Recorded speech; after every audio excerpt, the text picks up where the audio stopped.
Viagem ao centro da Terra. 24 de maio de 1863, um domingo, meu tio, o professor Lidenbrock, voltou precipitadamente para sua casinha no número 19 da Königstrasse, uma das ruas mais antigas do velho bairro de Hamburgo. A boa Marta deve ter achado que estava muito atrasada, pois o jantar mal começara a chiar no fogão da cozinha. Bem, pensei, se estiver com fome, meu tio, que é o mais impaciente dos homens, vai dar gritos de aflição. O senhor Lidenbrock já chegou, exclamou Marta, estupefata, entreabrindo a porta da sala de jantar. Já, Marta, mas o jantar tem o direito de não estar pronto, pois não são nem 2 horas. Acabou de dar a meia hora em São Miguel. Então por que o senhor Lidenbrock está de volta? Logo saberemos por ele mesmo. Eu vou sumir. Senhor Achel, o senhor se encarregue de fazer com que se mostre razoável. E a boa Marta desapareceu em seu laboratório culinário. Fiquei sozinho. Fazer com que o mais irascível dos professores se mostrasse razoável era algo que o meu temperamento um tanto indeciso não permitia. Preparava-me para voltar ao meu quartinho no último andar quando as dobradiças da porta rangeram a escada de madeira e estalou sobre os grandes pés. E o dono da casa, depois de atravessar a sala de jantar, precipitou-se imediatamente para seu gabinete de trabalho. Durante a rápida passagem jogara num canto sua bengala com um quebra-nozes na ponta, seu grande chapéu de pelos arrepiados na mesa, e as seguintes palavras retumbantes a seu sobrinho: Achel, siga-me. Eu mal tivera tempo de me mexer, e o professor já gritava num tom vivo de impaciência: vamos, porque ainda não está aqui. Corri para o gabinete de meu temível mestre. Tenho de convir que Otto Lidenbrock não era um homem mau, mas, a não ser que ocorressem mudanças improváveis, morreria como um terrível excêntrico. Era professor no Johannaelm, onde dava um curso de mineralogia, durante o qual se enraivecia pelo menos 2 vezes. Não que se preocupasse com a assiduidade ou a atenção dos alunos, nem com seu sucesso depois de formados. Eram detalhes nos quais nem pensava. Ele lecionava subjetivamente, para empregar uma expressão da filosofia alemã, para si, e não para os outros. Era um cientista egoísta, um poço de ciência cuja roldana guinchava quando alguém tentava extrair algo dele.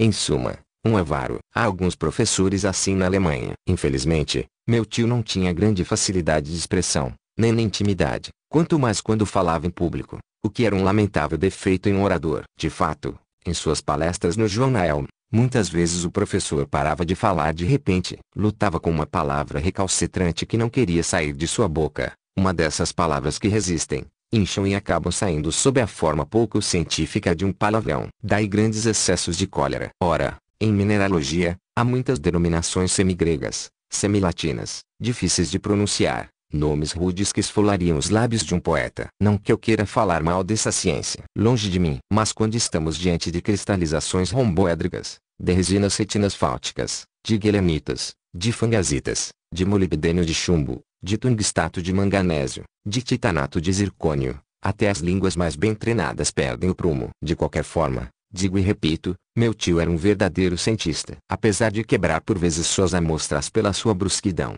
reunia a visão do mineralogista ao gênio do geólogo. Com seu martelo, seu buril de aço, sua agulha imantada, seu maçarico e seu frasquinho de ácido nítrico, era um grande profissional. Pela fratura, pelo aspecto, pela dureza, pela fusibilidade, pelo som, pelo cheiro ou pelo gosto, era capaz de classificar sem hesitação mineral qualquer entre as 600 espécies com que a ciência conta hoje em dia. O nome Lidenbrock resplandecia com honra nos ginásios e associações nacionais. Quando passaram por Hamburgo, Humphrey e Davy, de Humboldt, e os capitães Franklin e Sabine fizeram questão de encontrar-se com ele. Becquerel, Ebelman, Brewster, Dumas, Milne Edwards, Saint-Clair e Deville gostavam de consultá-lo a respeito das descobertas mais palpitantes da química, que lhe deviam umas tantas das descobertas. E em 1853 foi publicado em Leipzig um tratado de cristalografia transcendente do professor Otto Lidenbrock, grande em fólio com ilustrações, que infelizmente não cobriu os seus custos. Acrescentarei que meu tio era o conservador do Museu Mineralógico de Struve,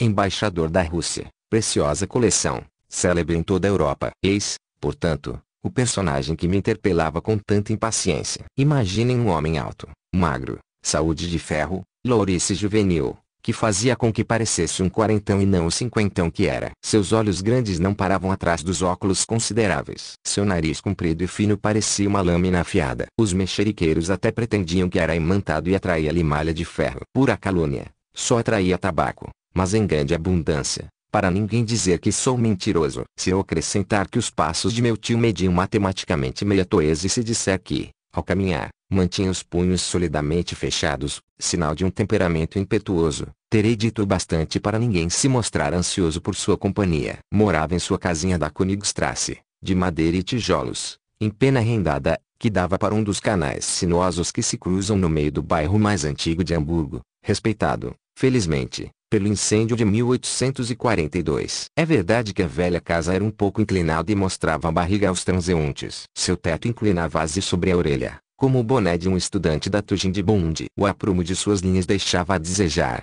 mas, em suma, conseguia sustentar-se graças a um velho olmo engastado com vigor na fachada, cujos brotos em flor penetravam na primavera pelos vidros das janelas. Meu tio até que era rico para um professor alemão. Tudo na casa, conteúdo e continente, pertencia-lhe. O conteúdo consistia em sua afilhada Grauben, jovem irlandesa de 17 anos, a boa Marta e eu. Em minha dupla qualidade de sobrinho e órfão, tornei-me auxiliar assistente em suas experiências. Confesso que me entreguei com grande apetite às ciências geológicas. Tinha sangue de mineralogista nas veias e nunca me entediei na companhia de meus preciosos pedregulhos. Em suma, era possível viver o feliz na casinha da Königstrasse apesar da impaciência de seu proprietário, pois, embora agisse com um pouco de brutalidade, meu tio não deixava de me amar. Contudo, era um homem que não sabia esperar e mais apressado que o normal. Quando, em abril, plantava, nos vasos de porcelana da sala, seus pés de Resedal volubilis, ia, todas as manhãs, puxar-lhes as folhas para apressar seu crescimento. A única forma de lidar com um excêntrico daqueles era obedecer-lhe. Precipitei-me para o seu gabinete. O gabinete era um verdadeiro museu, onde todas as amostras estavam etiquetadas na mais perfeita ordem, de acordo com as 3 grandes divisões dos minerais: inflamáveis, metálicos e litóides. Como eu conhecia aqueles bibelôs da ciência mineralógica. Quantas vezes, em vez de ir brincar com as crianças de minha idade, preferi ficar espanando as grafitas, os antracitos, hulhas, linhitas, turfas e os betumes, as resinas e os sais orgânicos, que era necessário proteger do menor grão de poeira. E aqueles metais, do ferro ao ouro, cujo valor relativo desaparecia diante da igualdade absoluta dos espécimes específicos. E todas aquelas pedras que dariam para reconstruir a casa da Königstrasse, até com mais um quarto, o que eu não acharia nada mal. Mas, ao entrar no gabinete, não estava pensando naquelas maravilhas. Só tinha meu tio em mente. Estava escondido em sua enorme poltrona de veludo de Utrecht com um livro que considerava com a mais profunda admiração. Que livro! Que livro! Exclamava. A exclamação lembrou-me de que o professor Lidenbrock era também bibliomaníaco nas horas vagas. Mas, para ele, um livro só tinha valor se fosse impossível encontrá-lo ou se fosse ilegível. Você não está vendo? Disse-me. Hoje de manhã encontrei um tesouro inestimável remexendo no sebo do judeu Evelius. Que maravilha! Respondi, com um entusiasmo um tanto artificial. Afinal, para que tanto barulho por causa de um velho enquarto encadernado com camurça grosseira? Um livro amarelado do qual pendia um marcador descolorido. O professor não parava de soltar interjeições de admiração. Veja, dizia, fazendo perguntas às quais ele mesmo respondia. Não é uma beleza? É admirável. E que encadernação! Não é fácil abrir esse livro. Facílimo, fica aberto em qualquer página. Fecha fácil. Sim, pois a capa e as folhas formam um todo bem unido. Não se separam ou abrem em nenhum lugar. E esse dorso, que não tem uma única rachadura apesar de seus 7 séculos de existência. Ah, que encadernação! Deixaria qualquer bozeran, Close ou Purgol orgulhosos. Enquanto falava, meu tio abria e fechava o velho livro. A única coisa que eu poderia fazer era perguntar sobre o que versava,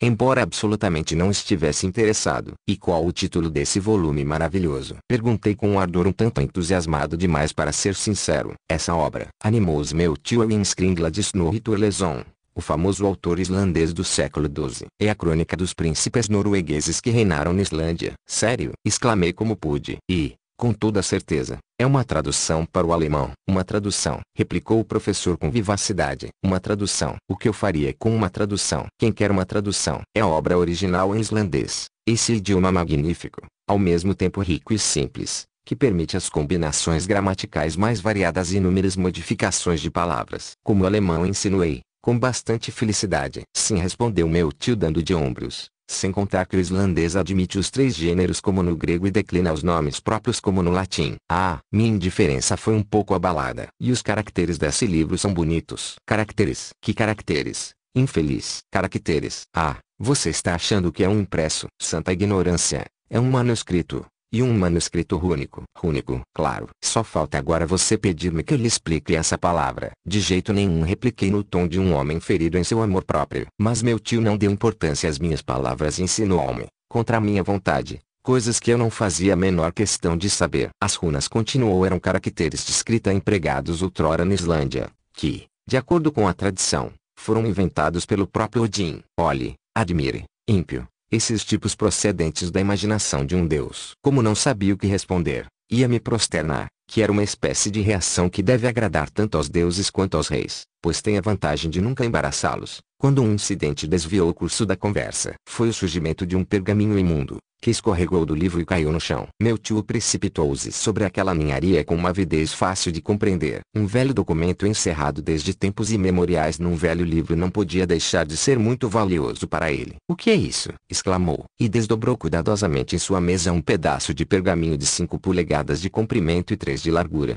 no qual se distribuíam em linhas transversais caracteres ilegíveis. "Aqui está seu facsímile exato. Faço questão de apresentar esses sinais estranhos, pois levaram o professor Lidenbrock e seu sobrinho à expedição mais estranha do século XIX. O Contrema X. O Contrema, ele, Tinto O Contrema, Orblu HDT PNT O Contrema Y. Iluf.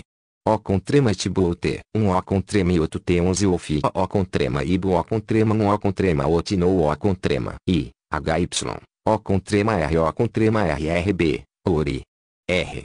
RNTNRF O Contrema. O Contrema T, Tnbtu RKH.OEBK. O professor considerou por alguns instantes a série de caracteres, depois disse, erguendo seus óculos, "É único, esses tipos são idênticos aos do manuscrito de Snorri Sturluson. Mas o que será que tudo isso significa?" Como eu acreditava ser o único uma invenção dos cientistas para ludibriar o pobre mundo, não fiquei aborrecido com o fato de meu tio não entender nada. Pelo menos é o que parecia pelo movimento de seus dedos, que começavam a tremer muito. "Mas é islandês antigo", murmurava entre os dentes. E o professor Lidenbrock devia entender disso, pois passava por um verdadeiro poliglota. Não que falasse correntemente as 2.000 línguas e os 4.000 idiomas empregados na superfície do globo, mas conhecia boa parte deles. Toda a impetuosidade de seu temperamento estava prestes a mostrar-se diante dessa dificuldade, e eu começava a prever uma cena violenta, quando soaram 2 horas no reloginho da lareira. A boa Marta abriu a porta do gabinete e disse, "O jantar está na mesa." "Ao diabo o jantar, quem o fez e os que vão comê-lo?" exclamou meu tio. Marta saiu correndo. Corri atrás dela e, sem saber como,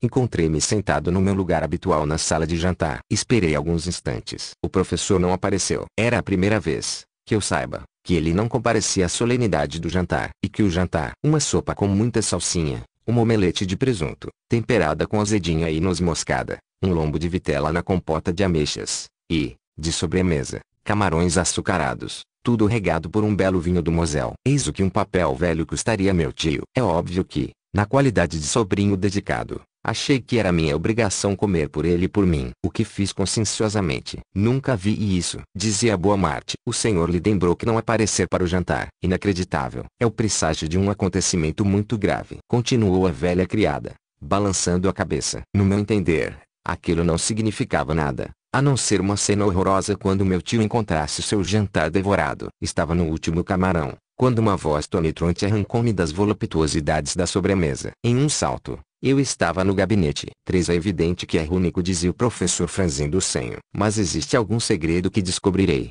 senão." Um gesto violento arrematou seu raciocínio. "Sente-se ali", acrescentou, indicando uma mesa com o punho, "e escreva." Em um instante eu estava a postos. "Agora vou ditar-lhe as letras correspondentes aos caracteres islandeses em nosso alfabeto. Veremos o que acontece. Mas, por São Miguel, trate de não errar." Começou o ditado, durante o qual fiz o melhor que pude. As letras foram soletradas uma a uma e formaram a seguinte sucessão de palavras: M.RNLLSRELCEGTSSMF1TFNEDQRT, Saminatrate 5 Saodanentinaion Loect Rio Sava.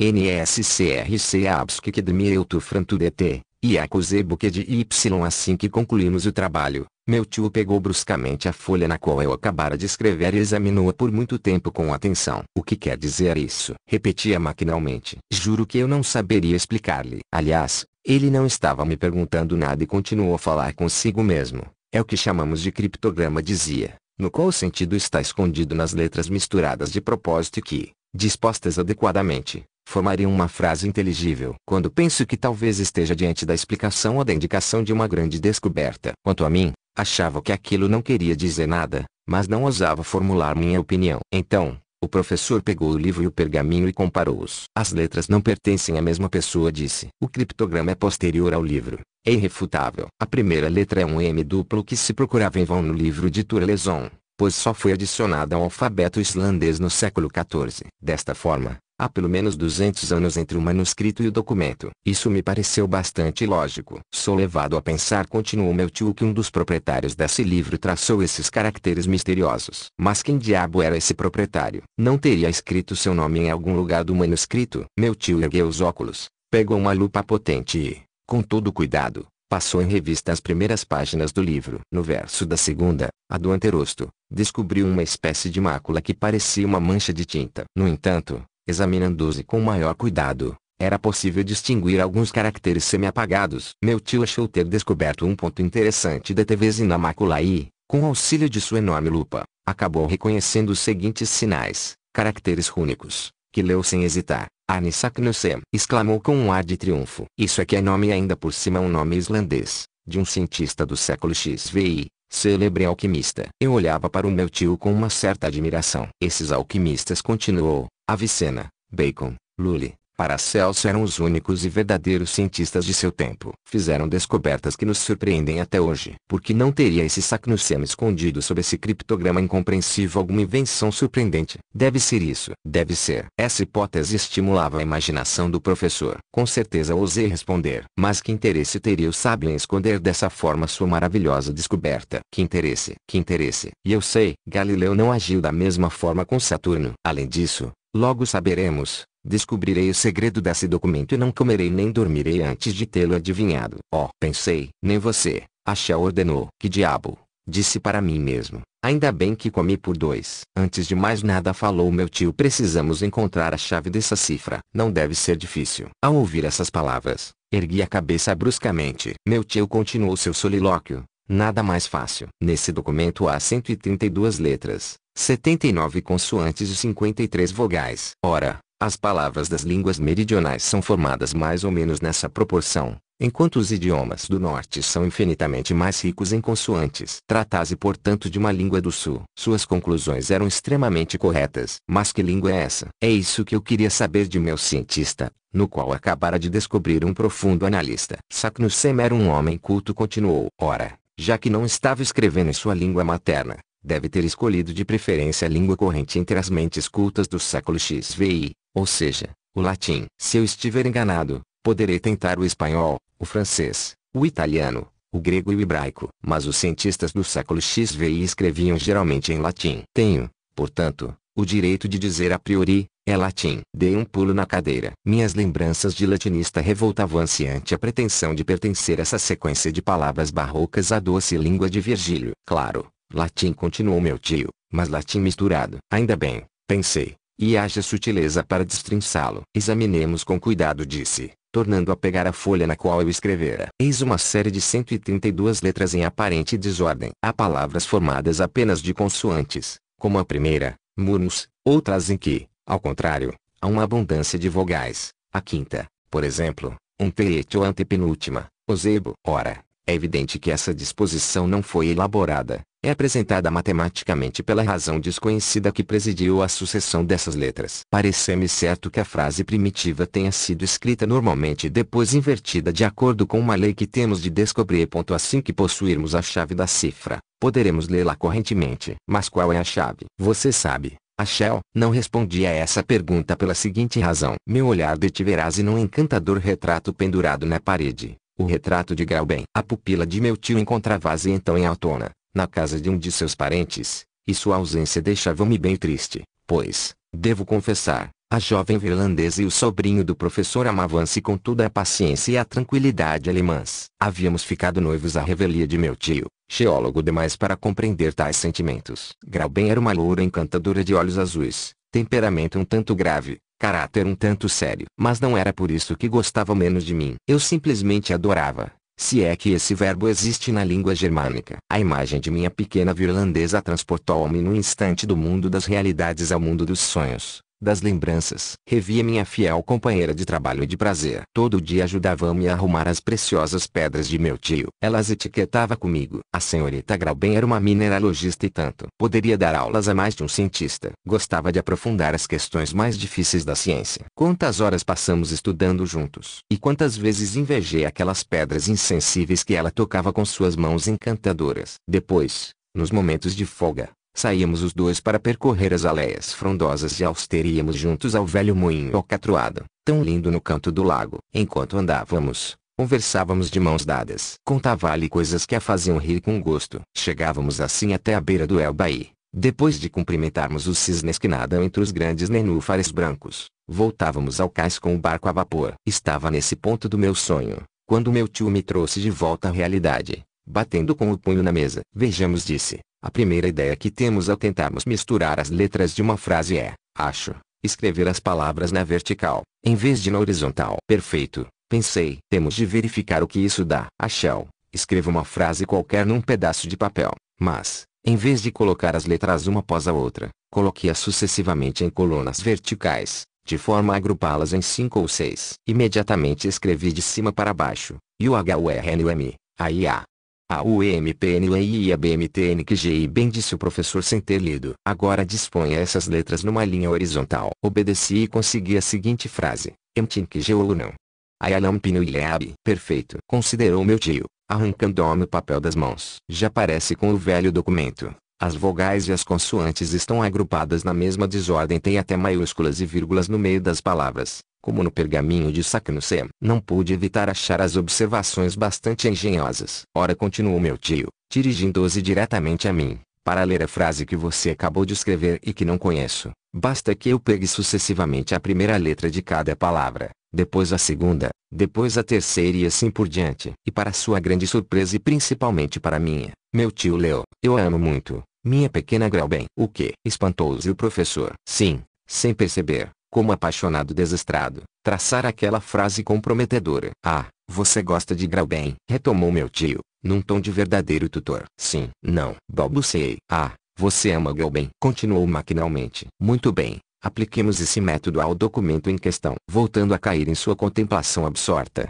meu tio já esquecera minhas palavras imprudentes. Imprudentes, pois o cérebro de um cientista não compreenderia as coisas do coração. Felizmente, prevaleceu a importância do documento. No momento de fazer sua experiência capital, os olhos do professor Lidenbrock reluziram através dos óculos. Seus dedos tremeram ao pegar o velho pergaminho. Estava seriamente emocionado. Finalmente, tossiu com força e, a voz grave soletrando sucessivamente a primeira letra e depois a segunda de cada palavra, ditou-me a seguinte série. Messun Kazenra.isefdoc.signitamurti, Erertseret, Rotavisadua, Etnexedsatni Lacartini Luciretraque Saib Mutabile de Merkmeretaxilucois Lefens. Confesso que estava comovido quando acabei essas letras, pronunciadas uma a uma. Não tinham qualquer significado para mim, esperava portanto que o professor deixasse escapar de seus lábios uma frase de magnífica latinidade. Mas quem poderia prever? A mesa foi abalada pelo seu punho violento. A tinta esparramou-se. A pena caiu de minha mão. Não é nada disso, exclamou meu tio. Isso não tem sentido. Depois,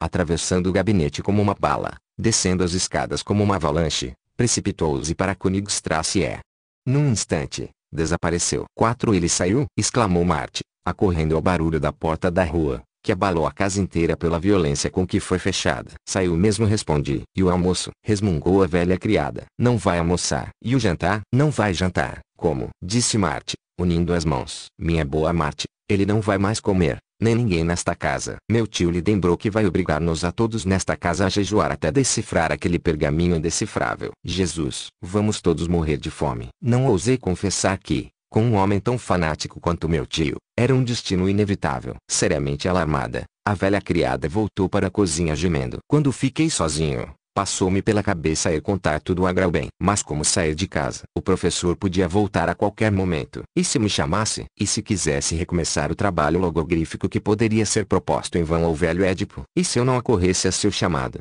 O que aconteceria? Era mais sensato ficar. Justamente, um mineralogista de Besançon acabara de nos enviar uma coleção de geodos siliciosos que era preciso classificar. Comecei a trabalhar. Triava, Etiquetava e dispunha em sua vitrina todas aquelas pedras ocas dentro das quais se agitavam cristalzinhos. Mas não consegui me envolver naquela ocupação. O caso do velho documento não deixava de preocupar-me de forma estranha. Minha cabeça fervilhava, e eu me sentia vagamente perturbado. Pressenti uma catástrofe iminente. Ao final de uma hora, os geodos estavam arrumados. Fui sentar-me na grande poltrona de Utrecht, braços pendentes e cabeça caída. Acendi meu cachimbo de longo tubo curvo, cujo fornilho esculpido representava uma náiade deitada com descontração. Depois, diverti-me em seguir as evoluções da carbonização que transformava minha náiade numa negra. De vez em quando, prestava atenção para tentar ouvir algum passo ressoando na escada. Nada. Onde estaria meu tio naquele momento? Via-o correndo sob as belas árvores da estrada de Altona, gesticulando, batendo nos muros com sua bengala, atacando a relva com violência, decapitando os espinhos e perturbando o repouso das cegonhas solitárias. Como voltaria? Triunfante ou desanimado? Quem venceria, o segredo ou ele? Enquanto falava comigo mesmo, peguei maquinalmente entre meus dedos a folha de papel sobre a qual se estendia a incompreensível série de letras traçadas por mim. Perguntava-me todo o tempo: o que significa isso? Tentava agrupar as letras de modo a formar palavras. Impossível. Por mais que as reunisse em grupos de 2, 3, 5 ou 6, não dava nada de inteligível. Bem que as 14ª, 15ª e 16ª palavras formavam o termo inglês ICE. A 84ª, a 85ª e a 86ª formavam a palavra SIR. Finalmente, observei também as palavras latinas rota, mutabile, ira, nec e atra no corpo do documento. Diabos, pensei, essas últimas palavras parecem dizer que meu tio tem razão quanto à língua do documento. E vejo na linha 4 a palavra luco, que pode ser traduzida por bosque sagrado. É verdade que na terceira linha, podemos ler o termo tabelede, completamente hebraico, e, na última, os vocábulos mer, arc, macre, puramente franceses. Era de enlouquecer. 4 idiomas naquela frase absurda. Que relação poderia haver entre as palavras gelo, senhor, cólera, cruel, bosque sagrado, mutante, mãe, arco ou mar? Apenas o primeiro e o último teriam uma certa coerência entre si. Não era nada surpreendente mencionarem num documento escrito na Islândia um mar de gelo. Mas daí a entender o resto do criptograma, era outro caso. Lutava com uma dificuldade insolúvel. Meu cérebro fervia. Meus olhos piscavam diante da folha de papel. As 132 letras pareciam esvoaçar ao meu redor, como aqueles pontos negros que aparecem no ar quando o sangue sobe muito violentamente a cabeça. Parecia-me estar vivendo uma alucinação. Sufocava, sentia falta de ar. Maquinalmente, abanei-me com a folha de papel, e fiquei olhando sucessivamente sua frente e seu verso. Qual a minha surpresa quando, numa dessas reviravoltas rápidas, no momento em que o verso se voltava para mim, acreditei estar vendo aparecer palavras perfeitamente legíveis, palavras latinas, entre outras, cratera e terrestre. De repente, compreendi tudo. Esses indícios haviam me mostrado o caminho da verdade e eu descobrir a lei da cifra. Para entender o documento, nem era necessário lê-lo pela folha invertida. Não. Era assim. Assim me fora ditado, assim podia ser soletrado normalmente. Todas as combinações engenhosas do professor realizavam-se. Tinha razão quanto à disposição das letras, quanto à língua do documento. Nada era necessário para ler do começo ao fim a frase latina, e o acaso acabara de oferecer-me esse nada. Dá para imaginar como fiquei emocionado. Meus olhos turvaram-se, tornando-os inúteis. Havia disposto a folha de papel sobre a mesa. Bastava olhá-la para tornar-me detentor do segredo. Finalmente consegui acalmar-me. Condenei-me a dar 2 voltas no quarto para tranquilizar meus nervos e fui meter-me novamente na vasta poltrona. Bem, leamos, exclamei para mim mesmo,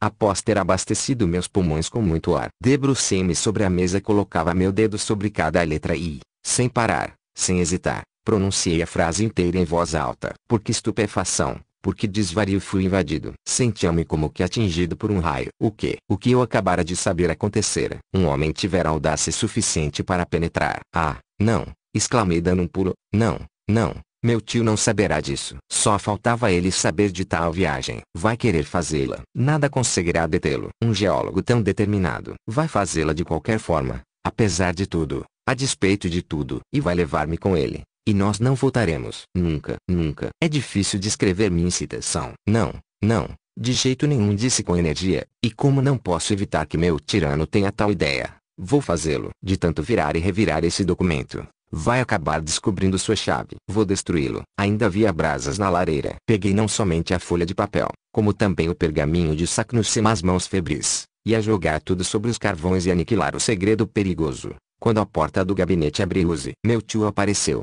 Mal deu tempo para voltar a depor o infeliz documento sobre a mesa. O professor Lidenbrock parecia profundamente absorto. A ideia fixa não lhe dava um único momento de descanso. Era evidente que havia perscrutado e analisado o caso, que lançara a mão de todos os recursos de sua imaginação durante o passeio e que vinha aplicar alguma nova combinação. De fato, sentou-se em sua poltrona e, pena na mão, começou a estabelecer fórmulas que pareciam um cálculo algébrico. Eu seguia com os olhos sua mão fremente e não perdia um único movimento seu. Surgiria algum resultado inesperado? Eu tremia sem motivo, pois, como já encontrara a verdadeira combinação, qualquer outra pesquisa era forçosamente vã. Meu tio trabalhou sem parar por 3 horas, sem erguer a cabeça, apagando, rasurando, recomeçando 1000 vezes a tarefa. Eu bem sabia que, se conseguisse organizar as letras de acordo com todas as posições relativas que podiam ocupar, encontraria a frase. Mas também sabia que apenas 20 letras podem formar 2.432.902.8.176.640.000 combinações. Ora,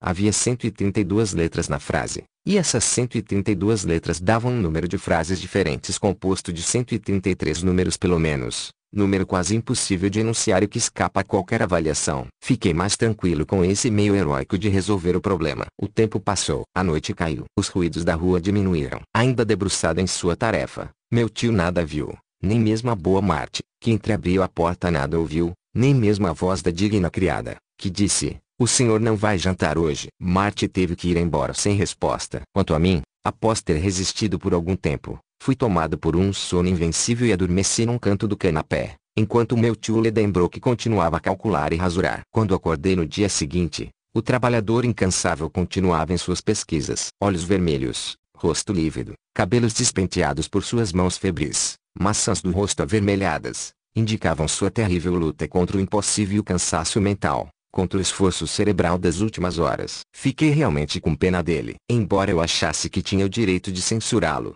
começava a sentir uma certa emoção. O pobre homem estava tão possuído por sua ideia que se esquecia de encolerizar-se. Todas as suas forças vitais encontravam-se num único ponto, e, como não escoavam por seu exutório normal, era de temer-se que sua tensão fizesse com que explodisse de uma hora para outra. Com um gesto, com uma única palavra, poderia desapertar o anel de ferro que lhe esmagava o crânio. Mas não me mexi. E, no entanto, eu tinha um bom coração. Porque ficava mudo naquelas circunstâncias? No próprio interesse de meu tio.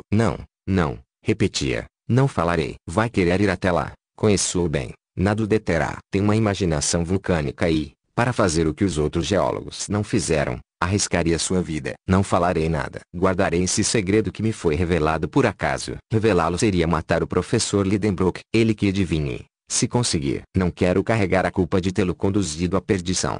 Resolvido isso, cruzei os braços e esperei. Mas não contara com um incidente que aconteceu algumas horas depois. Quando a boa Marty quis sair de casa para ir ao mercado, encontrou a porta fechada. A chave sumira da fechadura. Quem a tirara? É claro que meu tio, quando voltara, na véspera, de sua excursão apressada. Fizera de propósito ou fora distração. Queria submeter-nos aos rigores da fome. Achei que era demais. Imaginem, Marty e eu, vítimas de uma situação com a qual nada tínhamos a ver. Com certeza. E lembrei-me de um precedente de dar medo. De fato, há alguns anos, na época em que meu tio trabalhava em sua grande classificação mineralógica, ficou 48 horas sem comer, e toda a casa teve de se conformar à sua dieta científica. Tive cãibras no estômago bem pouco recreativas para um moço bastante voraz por natureza. Ora, constatei que não iríamos ter café da manhã, assim como não tivéramos jantar. Resolvi, contudo, ser heróico e não ceder às exigências da fome. Marty levava o caso muito a sério e estava desolada,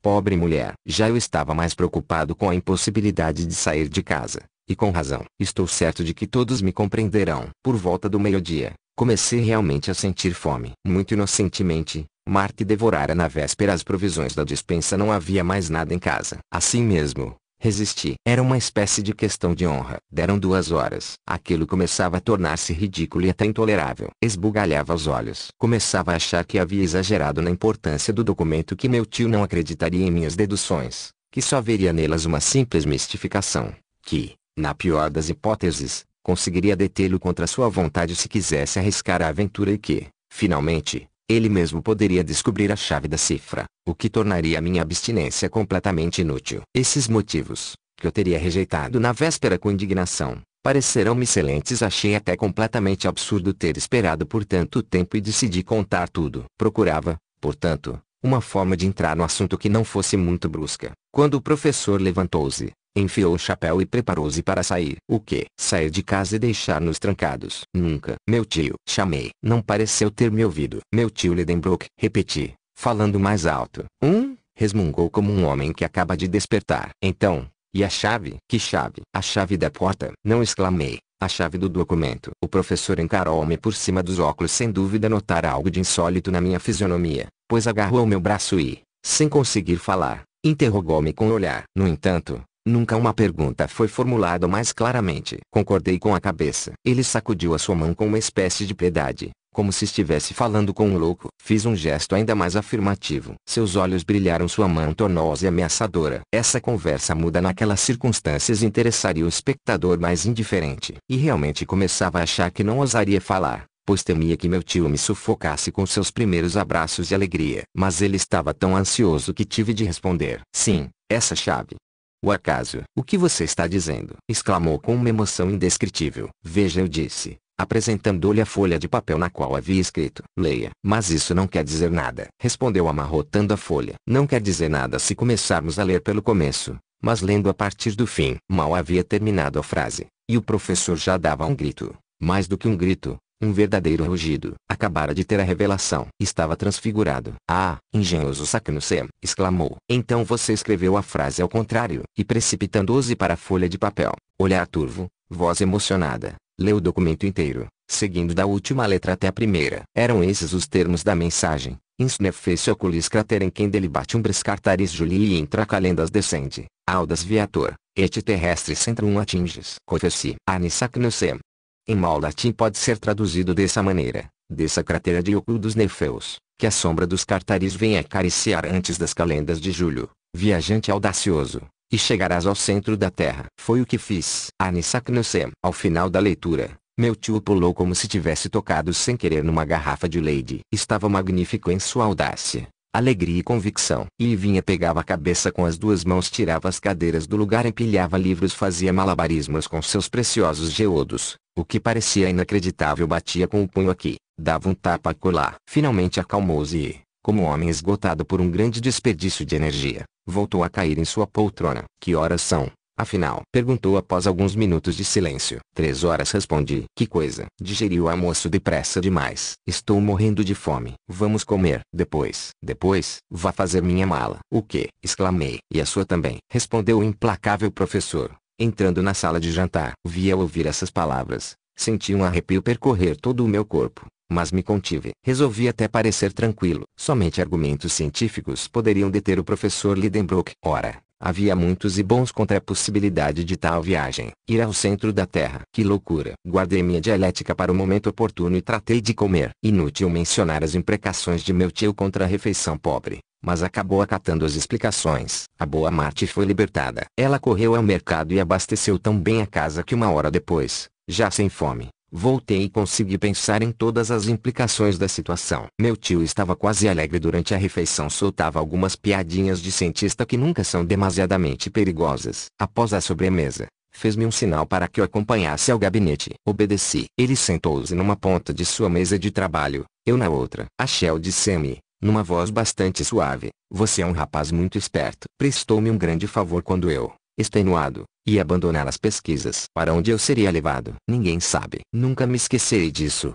meu filho, e você terá sua parte em nossa glória. Vamos, pensei. Ele está de bom humor. Está na hora de discutirmos essa glória. Antes de mais nada, continuou meu tio, peço-lhe que guarde segredo de nossa descoberta. Não faltam invejosos no mundo da ciência, e muitos deles gostariam de fazer essa viagem, da qual só tomarão conhecimento após nosso retorno. O senhor acha que o número de audaciosos é tão grande assim? Perguntei. Claro. Quem hesitaria em conquistar tamanha celebridade? Se esse documento fosse divulgado, todo um exército de geólogos correria para seguir os rastros de Arne Saknussemm. Não estou tão certo disso, meu tio, pois nada comprova a autenticidade do documento. O quê? E o livro em que o descobrimos? Bom, concordo que Saknussemm tenha escrito essas linhas, mas será que realmente fez essa viagem? Quem sabe se esse documento não passa de uma mistificação? Quase lamentei ter pronunciado a última palavra, um tanto arriscada. O professor franziu suas espessas sobrancelhas e temi ter comprometido o resto da conversa. Mas não. Meu severo interlocutor esboçou uma espécie de sorriso e respondeu, é o que veremos. Ababuceei, um tanto melindrado. Permita-me esgotar a série de objeções relativas ao documento. Fale, meu filho, à vontade. Dou-lhe toda a liberdade de exprimir sua opinião. Você não é mais meu sobrinho, mas meu colega. Fale. Antes de mais nada, gostaria de saber o que são esses Shoku, Sneffels e Scartaris, dos quais nunca ouvi falar. Nada mais simples. Por coincidência, recebi há algum tempo um mapa de meu amigo Augustus Petermann de Leipzig, que vem a calhar. Peguei o terceiro atlas na segunda prateleira da biblioteca grande, série Z, prancha 4. Levantei-me e, graças às indicações precisas, encontrei rapidamente o atlas. Meu tio abriu-o e disse, esse é um dos melhores mapas da Islândia, o de Anderson, e creio que poderá resolver todas as suas dúvidas. Debrucei-me sobre o mapa. Veja essa linha formada de vulcões, disse o professor, e observe que todos têm o nome de Yoku, palavra que significa geleira em islandês. Sob a latitude alta da Islândia, a maioria das erupções atravessa camadas de gelo. Daí o nome de Yoku, comum a todos os montes ignívomos da ilha. Bem, respondi. E o que é Sneffels? Achei que ele não teria resposta a essa pergunta, no que estava enganado. Meu tio continuou. Acompanhe-me pela costa ocidental da Islândia. Está vendo Reykjavik, a capital? Muito bem. Suba pelos inúmeros fiordes dessa região corroída pelo mar e pare um pouco abaixo do 65º grau de latitude. O que você vê ali? Uma espécie de península parecida com um osso descarnado, arrematado por uma rótula enorme. É uma comparação bastante correta. Meu filho, e o que há nessa rótula? Um monte que parece ter brotado do mar. É os Sneffels. Os Sneffels, o próprio, uma montanha de 5.000 pés de altura, uma das mais notáveis da ilha e, com certeza, a mais célebre do mundo se a sua cratera terminar no centro do globo. Mas é impossível, exclamei, erguendo os ombros e revoltado com tal suposição. Impossível, retorquiu o professor Lidenbrock num tom severo. Por quê? Porque com certeza essa cratera está obstruída por lavas, rochas incandescentes. E então? E se for uma cratera extinta? Extinta? Exatamente. Atualmente só há 300 vulcões em atividade na superfície do globo, mas há uma quantidade bem maior de vulcões extintos. Ora, inclui-se os Sneffels nessa última categoria, e desde os tempos históricos só entrou em erupção uma única vez, em 1219. A partir de então, foi acalmando-se e não é mais um vulcão em atividade. Não me era possível contestar tais afirmações. Lancei-me então nas outras dúvidas levantadas pelo documento. O que significa a palavra Scartaris? Perguntei. E o que tem tudo isso a ver com as calendas de julho? Meu tio refletiu por alguns instantes. Tive um momento de esperança, mas só um. Pois logo ele me respondeu nestes termos, o que você chama de dúvidas, para mim são soluções, que provam os cuidados engenhosos com os quais Saknussemm precisar sua descoberta. Os Sneffels é formado por muitas crateras. Era, portanto, necessário indicar qual delas leva ao centro do globo. O que fez o sábio islandês? Observou que próximo às calendas de julho, ou seja, nos últimos dias de junho, um dos picos da montanha, os Scartaris, projetava sua sombra na abertura da cratera em questão e anotou o fato em seu documento. Que indicação poderia ser mais exata? E, assim que chegarmos ao topo dos Sneffels, creio que não hesitaremos quanto à direção a seguir. Decididamente, meu tio tinha resposta para tudo. Percebi que seria impossível atacá-lo com as palavras do velho pergaminho. Parei,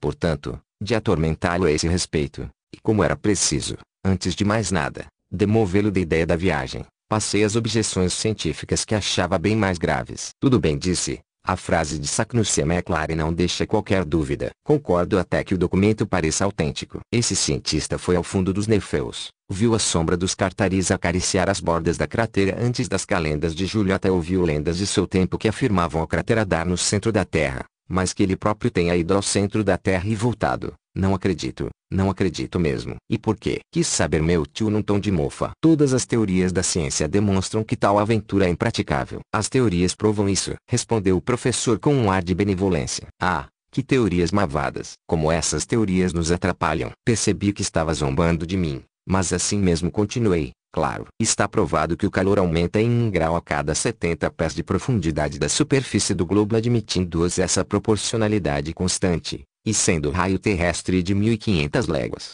a temperatura no centro passa de 200.000 graus. As matérias do interior da Terra estão, portanto, em estado de gás incandescente, pois os metais, o ouro, a platina, as rochas mais duras, não resistem a tamanho calor. Tenho então motivos para questionar a possibilidade de penetrar-se em tal ambiente. Então o seu problema é o calor, A Shell, claro, chegando a uma profundidade de apenas 10 léguas, já teríamos alcançado o limite da crosta terrestre, e a temperatura já seria superior a 1300 graus. E você tem medo de entrar em fusão? Cabe ao senhor resolver esse problema, respondi com humor. Resolvo da seguinte forma, replicou o professor Lidenbrock, assumindo ares de grande sábio. Nem você, nem ninguém tem certeza do que acontece no interior do globo, já que se conhece apenas 12 milésimos de seu raio. A ciência é eminentemente perfectível e cada nova teoria destrói uma velha. Não se acreditou até Fourier que a temperatura dos espaços planetários diminuía todo o tempo, e hoje está provado que a temperatura das regiões etéreas não ultrapassa 40 ou 50 graus abaixo de zero. Por que não aconteceria o mesmo com o calor interno? Porque, numa determinada profundidade, não atingiria um limite intransponível em vez de aumentar até o grau de fusão dos minerais mais refratários. Como meu tio colocou a questão no campo das hipóteses, não tive o que responder. Muito bem, digo-lhe que verdadeiros sábios, entre outros, Poisson, provaram que, se existisse um calor de 200.000 graus no interior do globo, o gás incandescente das matérias fundidas adquiriria tamanha elasticidade que a crosta terrestre não resistiria e estouraria como as paredes de uma caldeira sob a pressão do vapor. É apenas a opinião de Poisson. Meu tio está certo, mas outros geólogos célebres também acreditam que o interior do globo não é formado nem de gases, nem de água, nem das pedras mais pesadas que conhecemos, pois, nesse caso, o peso da Terra seria 2 vezes menor. Ora, com números podemos provar tudo o que quisermos, e com fatos não. O número dos vulcões não diminuiu consideravelmente desde os primeiros dias do mundo numa proporção constante. E se aqui existe esse calor central, será que não tende a diminuir? Meu tio,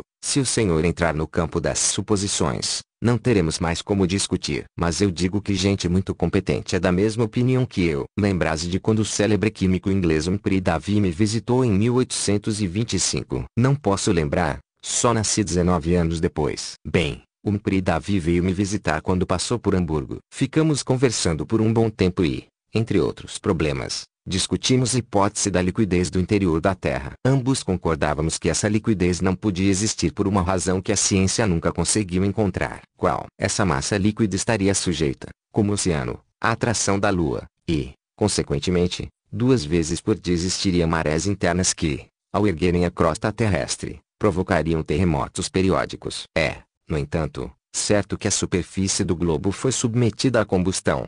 E é possível supor que a crosta exterior resfriou antes, enquanto o calor se refugiou no centro. Errado, respondeu meu tio. A Terra foi aquecida pela combustão de sua superfície e não por qualquer outro meio. Sua superfície era composta de uma grande quantidade de metais, como o potássio e o sódio, que têm a propriedade de incendiar-se apenas ao contato com a terra e a água. Esses metais pegaram fogo quando os vapores atmosféricos precipitaram-se como chuva no solo pouco a pouco. Quando as águas penetraram nas fissuras da crosta terrestre, determinaram novos incêndios com explosões e erupções. Daí os inúmeros vulcões dos primeiros dias do mundo. Que hipótese engenhosa! Exclamei um pouco contra minha vontade. Que Humphrey Davy comprovou, aqui mesmo com uma experiência muito simples. Fez uma bola metálica, que representava nosso globo, com os metais que eu acabei de falar. Quando vertíamos um pouco de orvalho em sua superfície, ela se dilatava, oxidava e formava uma pequena montanha. Com uma cratera em cima ocorria uma erupção que transmitia à bola inteira tanto calor que se tornava impossível segurá-la com as mãos. Eu estava começando a convencer-me com os argumentos do professor,